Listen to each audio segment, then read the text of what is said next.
السلام علیکم دوستو، جیسا کہ آپ جانتے ہوں گے کہ 2 روز پہلے ترکی کی ایک اعلیٰ عدالت نے استنبول کے نہایت ہی تاریخی مقام ہیجیا صوفیہ یا جسے ترکی زبان میں آیا صوفیہ کہا جاتا ہے، جو کہ پہلے ایک چرچ تھا، اس کی چرچ کی حیثیت ختم کر کے اسے مسجد کی حیثیت کے طور پر بحال کر دیا ہے۔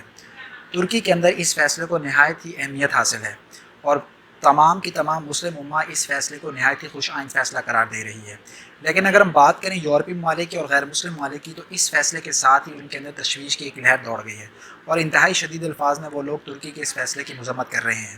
آج کی اس ویڈیو میں ہم یہ جاننے کی کوشش کریں گے کہ آیا صوفیہ کی نہایت ہی بریف ہسٹری کیا ہے، رجب طیب اردگان نے آیا صوفیہ کو اتنی اہمیت کیوں دی ہوئی ہے، اور ترکی کے اس فیصلے سے غیر مسلم امہ اور مسلم امہ کے اوپر کون سے اثرات مرتب ہوں گے۔ تو آئیے دیکھتے ہیں۔ دوستو، آیا صوفیہ کو سب سے پہلے 537 عیسوی میں بازنطائن امپائر کے دنوں میں چرچ کے طور پر تعمیر کیا گیا۔ یہ عمارت بازنطائن امپائر کے فن تعمیر کی ایک عظیم شاہکار عمارت تھی۔ 1453 میں جب سلطان محمد فاتح نے قسطنطنیہ کو فتح کیا تو انہوں نے آیا صوفیہ کو چرچ سے مسجد میں تبدیل کر دیا۔ چنانچہ 1453 سے لے کر خلافت عثمانیہ کے اختتام تک یہ عمارت بطور مسجد استعمال ہوتی رہی۔ 1935 میں جب مصطفیٰ کمال اتاترک ترکی کے حکمران ہوئے تو ترکی کے اندر سیکولرزم کی ایک تحریک چل رہی تھی۔ مصطفیٰ کمال اتاترک یہ چاہتے تھے کہ ترکی کی نئی قیام شدہ ریاست کے اندر مذہبی اختلافات کم سے کم ہوں اور شدت پسندی کے عناصر بھی فروغ نہ پانے پائیں۔ چنانچہ انہوں نے آیا صوفیہ کی متنازع حیثیت کو مد نظر رکھتے ہوئے نہ اسے مسجد کا درجہ دیا اور نہ اسے چرچ کا درجہ دیا، بلکہ کونسل آف اسٹیٹ کے ایک فیصلے کی روح سے اسے ایک میوزیم ڈکلیئر کر دیا۔ بعد میں اس عمارت کو یونیسکو ورلڈ ہیریٹیج بھی ڈکلیئر کیا گیا۔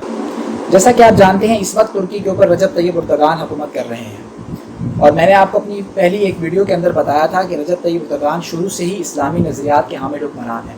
انہوں نے اسلامی ویلفیئر پارٹی کے پلیٹ فارم سے اپنی سیاست کا آغاز کیا تھا، اور یہ شروع سے ہی یہ چاہتے ہیں کہ ترکی اسلامک سلطنت کی طرف موو کرے، اسلامک ریاست کی طرف موو کرے، اور یہ ملک کے اندر ان کو سیکولرزم کے جو طبقات ہیں ان کی طرف سے بھی شدید مزاحمت کا سامنا کرنا پڑتا ہے۔ جب سے رجب طیب اردگان حکومت کے اندر آئے ہیں تو عوام کے اندر یہ رائے ڈیولپ کی گئی ہے کہ آیا صوفیہ کی مسجد کی حیثیت کو دوبارہ سے بحال کیا جائے۔ چنانچہ ترکی کی عدالت کے اندر ایک NGO پچھلے کافی عرصے سے ایک کیس چلا رہی تھی۔ رجب طیب اردگان کی اس کیس میں مکمل طور پر حمایت شامل ہے، اور پچھلے دنوں عدالت نے تاریخی طور پر تمام ثبوتوں کو دیکھتے ہوئے اس عمارت کو دوبارہ چرچ سے مسجد کے طور پر ڈکلیئر کر دیا۔ اس فیصلے کو مسلم دنیا نے نہایت ہی خوش آئند قرار دیا، خصوصاً ترکی کے مسلمانوں نے ایک ہجوم کی شکل اختیار کر لی جب اس عمارت کے اندر پہلی دفعہ اذان دی گئی۔ 24 جولائی کو باقاعدہ اس عمارت کے اندر پہلی دفعہ امامت بھی کرائی جائے گی اور نماز بھی پڑھائی جائے گی۔ ترکی کے صدر رجب طیب اردگان کا کہنا ہے کہ اس عمارت کو وہ مسلم اور غیر مسلم دونوں کے لیے اوپن رکھیں گے، اور کوئی بھی شخص جو یہاں پر آنا چاہے وہ آ کر اس عمارت کا وزٹ کر سکتا ہے۔ غیر مسلم دنیا کی اگر ہم بات کریں تو جب آیا صوفیہ کو مسجد ڈکلیئر کیا گیا تو غیر مسلم دنیا کے اندر ایک تشویش کی لہر دوڑ گئی۔ دنیا کے تقریباً ہر غیر مسلم ملک نے اس کے اوپر مذمت کا اظہار کیا۔ ایک بات جو یہاں پر سمجھنا بہت ضروری ہے وہ یہ ہے کہ آیا صوفیہ کے بالکل سامنے مسجد سلطان احمد واقع ہے، اور وہاں پر اچھی خاصی تعداد میں مسلمان نماز پڑھ سکتے ہیں، لیکن اس کے باوجود بھی رجب طیب اردگان نے اس عمارت کو دوبارہ سے مسجد ڈکلیئر کروایا اور دنیا کے اوپر یہ بات باور کروائی کہ مسلمان دنیا میں اپنا کھویا ہوا مقام دوبارہ حاصل کر سکتے ہیں۔ غیر مسلم دنیا نے تو جیسے میں نے آپ کو پہلے بتایا کہ اس کے اوپر نہایت ہی تشویش کا اظہار کیا، جیسے رشین آرتھوڈاکس چرچ کے نمائندے ولادیمیر لیگوڈا نے شدید الفاظ میں مذمت کرتے ہوئے اس کو عیسائیوں کی آواز دبانے کے مترادف قرار دیا۔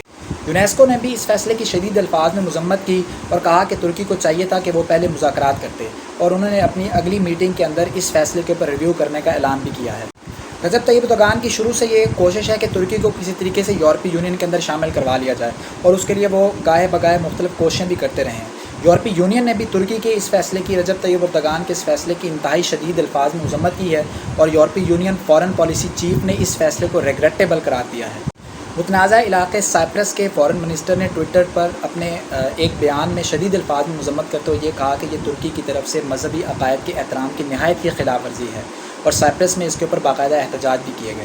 USA کے اسٹیٹ ڈپارٹمنٹ کے اسپوکس پرسن نے اپنے ایک بیان میں اس فیصلے کی نہایت ہی شدید الفاظ میں مذمت کرتے ہوئے اس فیصلے کو نہایت ہی مایوس کن فیصلہ قرار دیا۔ اس کے علاوہ گریس نے بھی اس فیصلے کو مہذب دنیا کے اوپر ترکی کا اور رجب طیب اردگان کا ایک حملہ قرار دیا۔ فلسطین میں آزادی کی ایک جو تنظیم ہے حماس، اس نے ترکی کے اس فیصلے کی اور رجب طیب اردگان کے اس فیصلے کی کھل کر حمایت کی اور اسے مسلمانوں کے لیے ایک پراؤڈ مومنٹ بھی قرار دیا۔ اگر ہم رجب طیب اردگان کے اس فیصلے کو کریٹیکلی انالائز کریں تو ہمیں یہ بات پچھلے کافی عرصے سے دیکھنے میں آ رہی ہے کہ مسلم دنیا کے اندر رجب طیب اردگان ہی ایک ایسی آواز ہیں جن کو ہر فورم کے اندر نہایت ہی سنجیدگی سے سنا جاتا ہے. انہوں نے یونائٹڈ نیشنز ہو چاہے سیکورٹی کونسل ہو، ہر ایک فورم کے اوپر مسلمانوں کے حقوق کے تحفظ کرنے کی بھرپور کوشش کی ہے، اور وہ ترکی کو بھی ایک ایسی ریاست کے طور پر دیکھنا چاہتے ہیں جہاں پر اسلامی حقوق کی اور اسلامی شاعر کی مکمل طور پر حفاظت کی جا سکے. دوستوں میں امید کرتا ہوں آپ کو آج کی ویڈیو پسند آئی ہوگی. کمنٹ کر کے اپنی رائے کا اظہار ضرور کیجیے گا. اگر آپ ترکی کے صدر رجب طیب اردگان کی زندگی کے اوپر ایک لائیو سٹوری دیکھنا چاہتے ہیں تو لنک ڈسکرپشن میں موجود ہے، آپ جا کر اس کو ضرور دیکھیے گا. چینل پر نئے آنے والے دوستوں سے گزارش ہے کہ ہمارے چینل کو سبسکرائب کریں. ملتے ہیں ایک نئی ویڈیو میں، تب تک کے لیے مجھے دیجیے اجازت. اللہ حافظ.